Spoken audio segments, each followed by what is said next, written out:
పేరు చంద్రశేఖర్ యాదవ్. నేను వైఎస్ఆర్ విద్యార్థి భాగం అనంతపురం జిల్లా అధ్యక్షుడిని.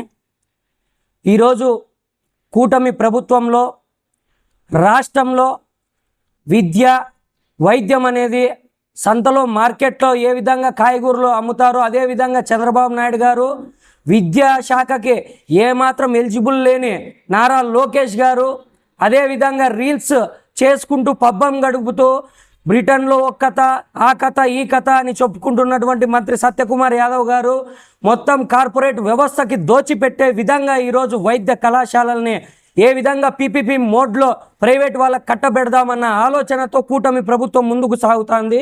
అందుకు నిదర్శనమే సెప్టెంబర్లో జరిగినటువంటి మంత్రివర్గ సమావేశపు క్యాబినెట్ నిర్ణయము. ఇది ఎందుకురా చేస్తున్నారు ఇట్లా అంటే, మనం గతం నుండి చూసుకుంటూ పోతే చంద్రబాబు నాయుడు గారికి అయితేనేమి వారి యొక్క మిత్రపక్షాలకైతేనేమి పేద వర్గాలు ఉన్నత స్థాయిలోకి వెళ్ళడం అసలు ఇష్టం ఉండదు. ఉన్నవాళ్ళు ఉన్న విధంగానే వెళ్ళాలి, లేని వాళ్ళు ఇంకా అట్టడుగునో వెళ్ళాలనే సూత్రంతోనే వాళ్ళ యొక్క పాలన సాగుతూ ఉంటుంది. ఏమిరా ఇది అంటే, గతంలో జగన్మోహన్ రెడ్డి గారు విద్యా సంస్థల్లో విద్యా యొక్క అవలంబన తీరులో అనేక సంస్కరణలు తెచ్చి జయ హో జగన్మోహన్ రెడ్డి అని దేశవ్యాప్తంగా అనిపించుకుంటుంటే ఈరోజు ఏందిరా ఈ విద్యా వ్యవస్థ, ఏందిరా ఈ సంస్కరణలు అని తలపట్టుకునే స్థాయిలో ఈరోజు ఆంధ్రప్రదేశ్ రాష్ట్ర ప్రజలు ఉన్నారు. ఏమబ్బా ఎట్లా జరుగుతుంది, ఏం కథ, ఇట్లా ప్రైవేట్ కాలేజీలు ఇస్తున్నారు, సరిగా తల్లికి వందనము ఇవేమీ కూడా సరిగ్గా ఇవ్వలేదంటే, పల్లెల్లో ఒక సామెత ఉంది, పల్లెల్లో ఒక మాట అంటున్నారు, ఏరికోరు చేసుకొని వచ్చిన మొగుడు ఎగిరెగిరిది అంటున్నాడు అన్నట్టు. అట్లా ఈ లేరికోరు చేసుకొని వచ్చినామయ్యా మేము అనుభవిస్తున్నాం. ఈరోజు రైతులకైతేనేమి విద్యార్థులకైతేనేమి ఒక వర్గం అని చెప్పుకునే కాకుండా అనేక వర్గాలు ఈరోజు నశించిపోయే విధంగా వాళ్ళ పాలన సాగుతుంది. మేము ఒకటే వాళ్ళని వైఎస్ఆర్ విద్యార్థి భావం తరపున హెచ్చరిస్తున్నాం. జగన్మోహన్ రెడ్డి గారు 17 కళాశాలలు తెచ్చారు. మీ హయాంలో మీరు ఎన్ని కళాశాలలు తెచ్చారు? ఎన్ని తేలేదు. జగన్మోహన్ రెడ్డి గారు 17కి శంకుస్థాపన చేశాడు. 5 దానిలో అడ్మిషన్స్ వచ్చినాయి, ఇంకొక 2 కూడా అడ్మిషన్స్ తీసుకునేదానికి రెడీగా ఉన్నాయి. మీరెన్ని దాంట్లోకి అడ్మిషన్స్ ఇచ్చినారు? ఏమరా అంటే, నారాయణ దాంట్లో అడ్మిషన్లు ఇస్తాము, నారాయణ దాంట్లో లక్షల డిపాజిట్లు కట్టించుకుంటాం, మా మంత్రి నారాయణ బాగుండాలి తప్పించి ప్రభుత్వ యొక్క మెడికల్ కాలేజీలు ఇవి బాగు చెందించకూడదు, మేము నారాయణకో చైతన్యకో ఇంకోరికో మా యొక్క వర్గం వాళ్ళకో మా యొక్క బిజినెస్ మ్యాగ్నెట్లకో ఇచ్చుకొని వాళ్ళతో ముడుపులు తీసుకుంటాం రా, కానీ జగన్మోహన్ రెడ్డి గారి మాదిరి పేద ప్రజలకు న్యాయం చేయము అని వాళ్ళు ఈరోజు పద్ధతిని అవలంబిస్తున్నారు.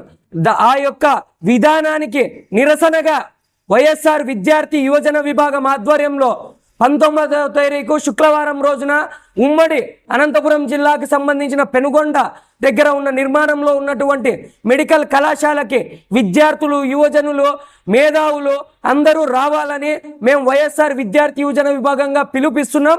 అలాగే పెనుగొండలో ప్రాతినిధ్యం వహిస్తున్న మంత్రి సబితమ్మ గారికి ఒకటే హెచ్చరిస్తున్నాం, అమ్మా మీరు మంచి చేయకపోయినా పర్లేదు, చెడు చేయాలని లేనిపోని ఉన్నవి లేనట్టు లేనివి ఉన్నట్టు తిమ్మిని బొమ్మి చేస్తూ మీ యొక్క చంద్రబాబు నాయుడు గారు చెప్తుంటారు, నాకు రింగ్ ఉంది ఇంకోటి ఉంది ఏం జరిగినా తెలుస్తా ఉంటుంది అని. ఆ రింగ్ ఉన్న చంద్రబాబు నాయుడు గారికి తెలియడం లేదా?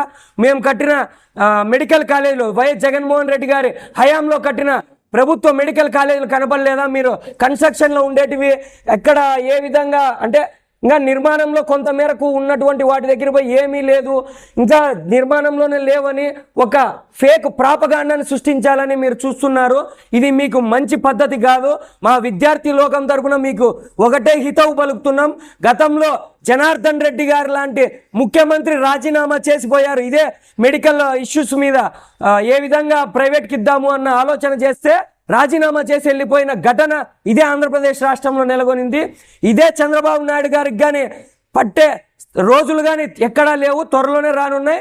ప్రజలు, ఉద్యమకారులు, విప్లవ సంఘాలు, మేధావులు, ఇంటలెక్చువల్స్, అదేవిధంగా డప్పు కళాకారులు ప్రతి ఒక్కరి యొక్క కొడుకులు కూతుర్లు చదివే కాలేజీలు అవి అందరూ కూడా కలిసి వచ్చి ఉద్యమాన్ని తీవ్రతరం చేయాలి. రాబో కాలంలో కూడా ఏ విధంగా గోవాలో అదేవిధంగా ఉత్తరాఖండ్లో ఇదే విధంగా పీపీపీ పద్ధతి తీసుకోవాలనుకున్నారు. ఈ ఉద్యమాలు చూసి వాళ్ళు వెనకం చేశారు. అదేవిధంగా అనంతపురం ఉద్యమాలకు పురిటిగడ్డ ఈ యొక్క ఉద్యమాన్ని బలీకృతం చేయాలి.